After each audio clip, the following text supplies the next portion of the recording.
very, very quiet, ladies and dudes. I'm trying to get away from this Martin dude. Who the heck is Sharon? Boy. What a crazy chase. Looks like my hair strings got involved in this mess. Alright, ladies and dudes. Alright.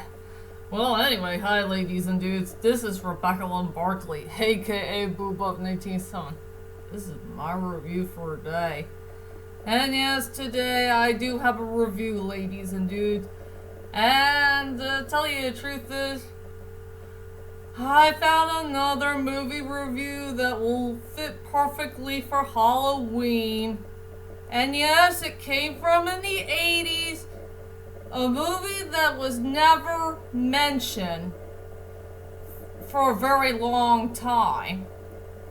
And yes, ladies and dudes, the weirdest part is it was directed by the guy who did Interview with a Vampire and Michael Collins, and it featured our favorite underrated actor of all time, the old great and mighty Liam Neeson, in another supporting role.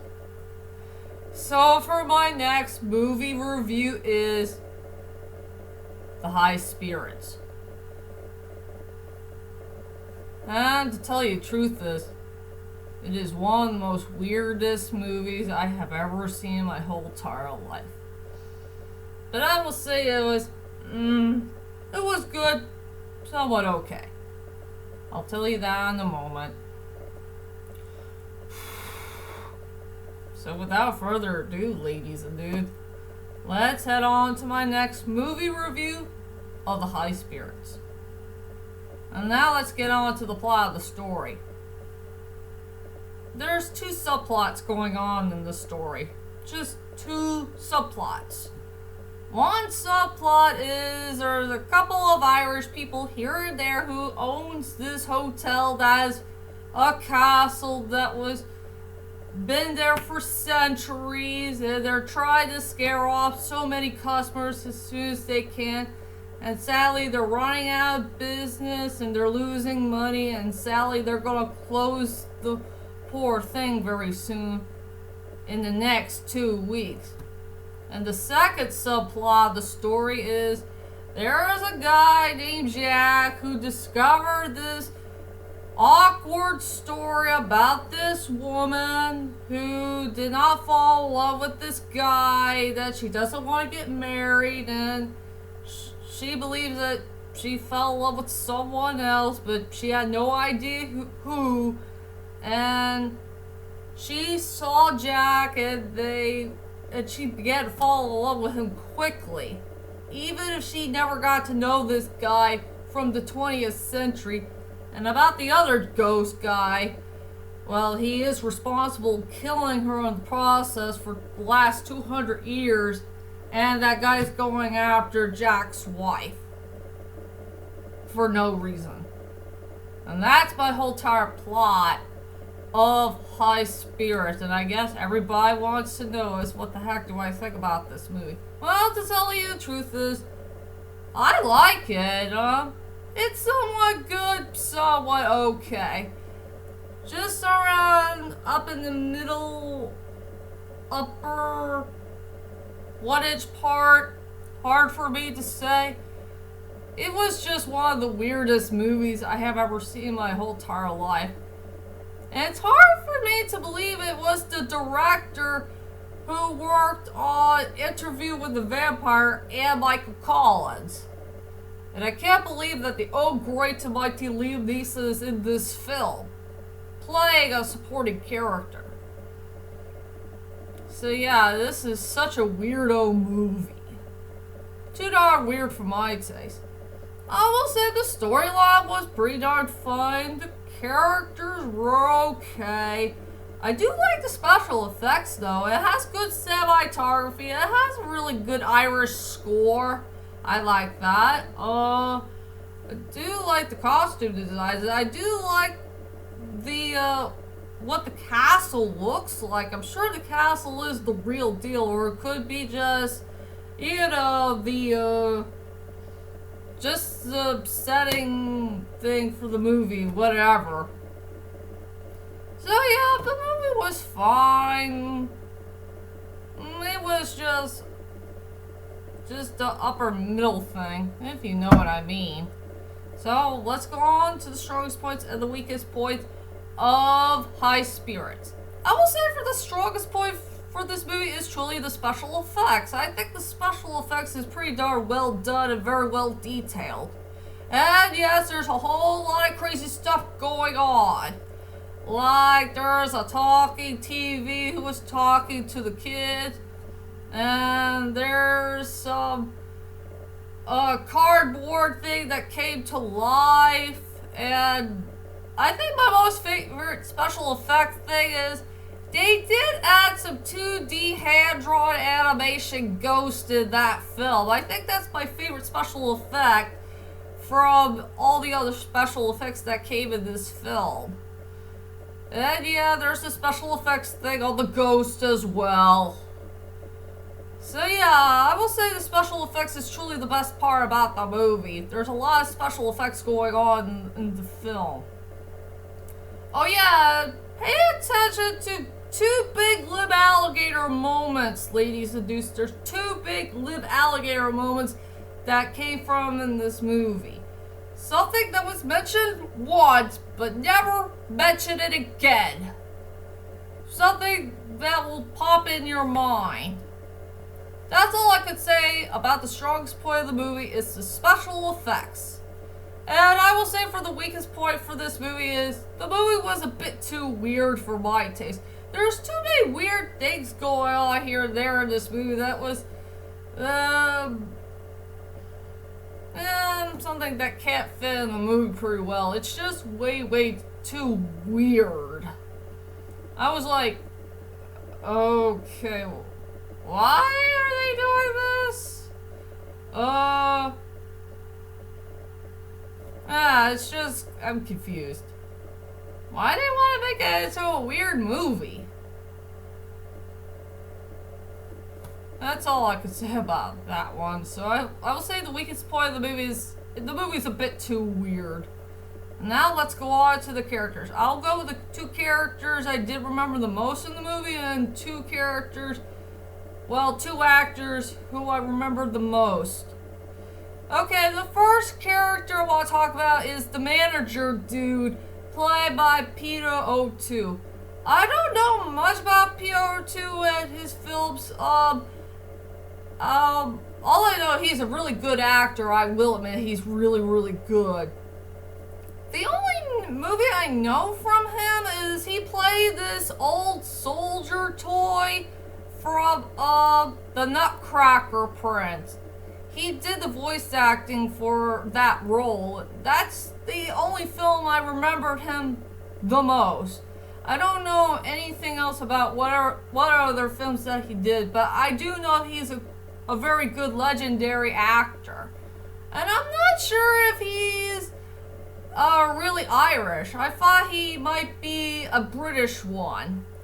Well, I can't tell. Well, anyway, about his character, well, I will say he was okay. He was an okay character. You know, a guy who's worried about his hotel that he runs for so many years, and he feels like he wants to die, hanging himself to death.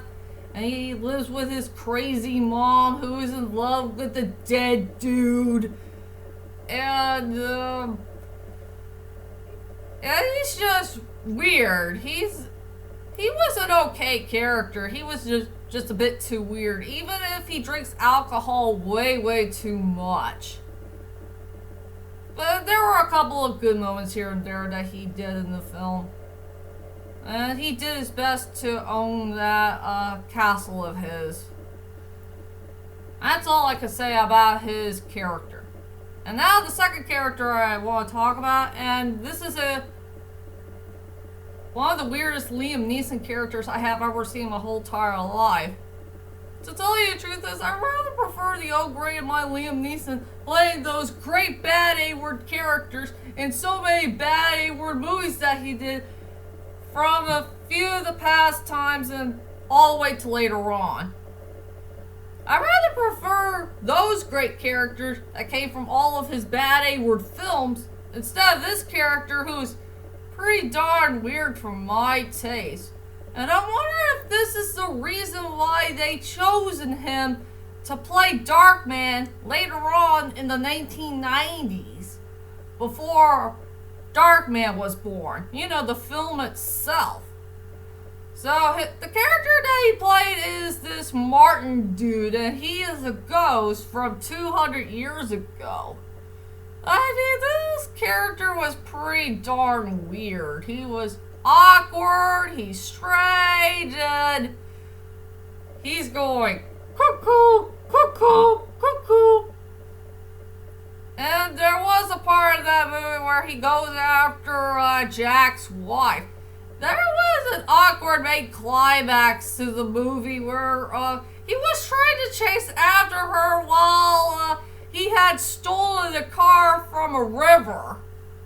And he's going completely insane. It's like, Sharon, come on. That's no way to go after a woman. You know, stealing a car from a river and making everybody nuts. Yeah, that climax was pretty good, but it's kind of weird at the same time. Yeah. If I remember right, how many scenes he was there in the movie? Like 6 or 7? I lost count.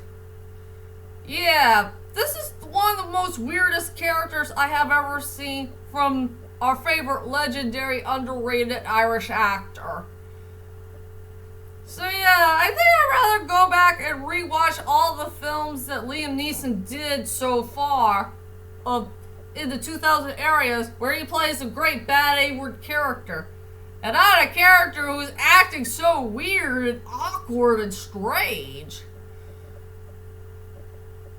Yeah, this is something you never notice. Seeing our favorite underrated actor of all time playing some type of weirdo character who is a ghost. Yeah, for sure. And now let's head on to my final thoughts of the film. Overall, High Spirits was somewhat good, somewhat of an okay movie. I will say the storyline is fine. The characters were okay. I do love the special effects of the film. It has good sceneries and highlight moments of the film, and I enjoyed the score because there's some scores here and there that has an Irish feel to it. I do like the setting for the film, and I really like the castle. But there are some weirdo moments here and there, and there's 2 moments that feature a big lib alligator moment. Something that was mentioned once, and will never mention again. So for my rating for this film, I give it a 7 out of 10. Yeah, I just watched this movie twice, and I just want to study it very carefully so I could do this movie review for all of you. And yes, I did see it on TV, but I saw like close to the near end point of it. And that's my whole entire movie review of High Spirits. I hope you enjoyed this movie review, and join me next time for more movie reviews to come. I promise I will do my next movie review of Shrek, the first one. And I was also I would like to do James and the Giant Peach, because I did watch that about a week ago, or a week and a half. I'll have to go back to the library and get it again so I could rewatch it, so I could do another movie review for all of you. So be prepared for my next movie reviews to come, and I'll see you all later at Sayonara. And also, I want to wish you all a great happy Halloween. Let's let's go ahead and scare people and eat a whole lot of candy. I just love eating food that involves sweets. Yummy. So, bye for now. And I gotta get out of here so that Martin guy won't find me. So, okay, bye.